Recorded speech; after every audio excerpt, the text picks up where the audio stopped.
क्या आपको पता है कि शुगर की बीमारी की अलामात क्या होती है? अक्सर लोगों को इन अलामात का नहीं पता होता और उनकी बीमारी तब जाके तशख़ीस होती है जब उनकी सिचुएशन ऑलरेडी काफ़ी ख़राब हो गई होती है। इस वीडियो में इसकी अलामात और इसके इलाज के बारे में बात करते हैं। मेरा नाम डॉक्टर रेहान है और मैं यूके में एज़ अ डॉक्टर प्रैक्टिस कर रहा हूँ।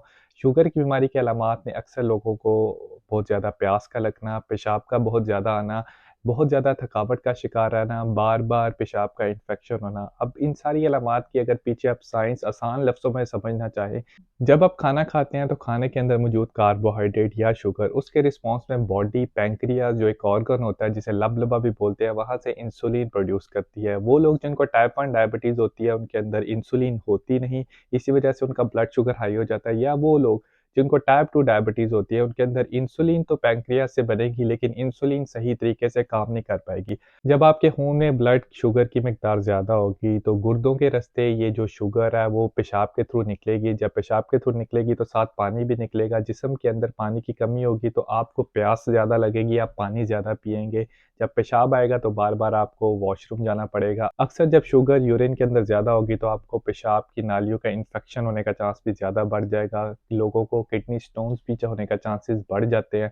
इसके अलावा गुर्दों की बीमारी के चांसेस बढ़ जाते हैं। जब आपके पट्ठों को शुगर नहीं मिलेगी काम करने के लिए तो उस टाइम आपको बहुत ज़्यादा थकावट महसूस होगी। हाई ब्लड शुगर से आपकी आँखें भी कमज़ोर होती है। अक्सर लोग कहते हैं कि उनको सही नज़र नहीं आता, उनको कैटरैक्ट और ग्लाकोमा का चांस बढ़ जाता है। अक्सर लोगों के गुर्दे बिल्कुल फ़ेल हो जाते हैं, उनको हार्ट अटैक का चांस बढ़ जाता है और फ़ालिज का चांस बढ़ जाता है। अब शुगर की बीमारी की तशख़ीस अगर जल्द कर ली जाए तो इन सारी कॉम्प्लिकेशन से बचा जा सकता है।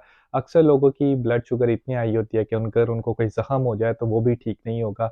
अक्सर लोगों के जो टाँगे या पाँव हैं वो इस हद तक पहुँच जाता है कि उनको काटना पड़ता है क्योंकि ज़ख्म ठीक नहीं होता। अगर आपको अलामात हैं या आपकी फ़ैमिली में किसी को डायबिटीज़ है और आप इस बारे में तशवीश रखते हैं तो ज़रूर अपने करीबी डॉक्टर के पास जाएँ। एक ब्लड टेस्ट और यूरिन टेस्ट के ज़रिए बाज़ औक़ात इसकी तशख़ीस की जा सकती है। अगर आपकी बीमारी की तशख़ीस जल्दी हो जाए तो आप बहुत ज़्यादा कॉम्प्लिकेशन से बच सकते हैं। डॉक्टर देखेगा कि आपको कौन-सी डायबिटीज़ है उसके मुताबिक अगर आपको टाइप 1 है तो उसके लिए आपको इंसुलिन स्टार्ट कर दी जाती है। अगर आपको टाइप 2 है तो उसके लिए आपको अपनी डाइट, एक्सरसाइज़ और दवाइयों से उसका कंट्रोल किया जाता है। अगर आपको मेरी वीडियो अच्छी लगे तो ज़रूर मेरे चैनल को फ़ॉलो और सब्सक्राइब कीजिए और इस वीडियो को दूसरे लोगों के साथ शेयर कीजिए।